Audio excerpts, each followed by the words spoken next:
Dan ini bukti konkret di mana akal haruslah tunduk kepada wahyu. Dan wahyu lebih unggul daripada akal. Kita sering mendengar ya, ada kasus yang namanya love scamming. Itu artinya penipuan. Modusnya adalah biasanya orang-orang laki-laki ataupun perempuan-perempuan yang berkenalan mereka melalui dunia maya. Kalau bahasa sekarang gabut lah istilahnya. Karena galau dan sebagainya masih sendiri. Sementara hidupnya mapan, EQ-nya tinggi, pintar, akalnya ada kan pintar, cerdas tapi masih sendiri. Ketika orang-orang tersebut tidak datang ke majelis ilmu, tidak mengikuti dalil, berkenalanlah mereka dengan teman-teman anonim, teman-teman yang tidak diketahui melalui apa? Internet. Sekarang banyak macam-macam caranya, platformnya apa, tempatnya banyak, aplikasi-aplikasi kencan atau apapun namanya itu. Berkenalan, padahal itu adalah sindikat kejahatan. Di balik orang-orang tersebut bukan hanya satu orang, tapi ada banyak orang di balik itu. Jika korbannya ini perempuan, maka pelakunya ini seperti laki-laki yang dapat membimbing, bijaksana.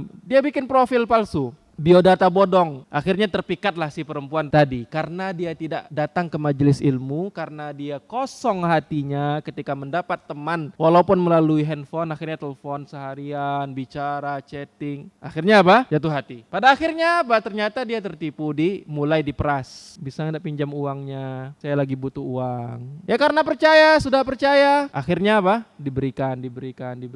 Akhirnya sampai puluhan juta hilang. Di mana di sini menjadi inti pembahasan kita kaitannya? Ini perempuan atau korban maupun laki-laki itu bukan orang-orang yang bodoh. Mereka orang-orang yang pintar, tapi kok bisa tertipu? Karena ketika sudah percaya, sudah cinta, akalnya hilang dan akal pun tidak bisa lagi di situ menganalisa. Maka disitulah wahyu dan dalil lebih unggul. Coba kalau orang yang taklim, orang yang belajar tidak boleh ikhtilat, tidak boleh berkenalan dengan siapapun yang tanpa mahram, berdua-duaan bicara sampai larut, tidak boleh. Dan hatinya pun sudah terisi dengan alunan zikir, dengan kajian, tidak pernah merasa kesepian, terisi dengan doa kepada Allah. Kalaupun sekiranya mau menikah, ya ini ada adab-adabnya, ini caranya, cara mengenal calon pasangan dan sebagainya. Itu dalil yang menuntun semuanya. Tapi kalau akal tidak akan menuntun seperti itu, karena akal manusia berbeda-beda. Makanya anak-anak muda-mudi kita walaupun pintar, dia kalau dia tidak diarahkan dengan agama, dengan keimanan kepada Allah Subhanahu wa taala, dengan ketakwaan, kecerdasan dan akalnya justru akan menjadi bumerang dan petaka bagi dirinya. Tetapi dalil, wahyu, Al-Quran dan sunnah itu di atas akal dan perasaan. Itulah yang membimbing, memberikan kepada kita hududullah, batasan-batasan yang sudah Allah tentukan, mana yang halal dan mana yang haram, mana yang boleh dan mana yang tidak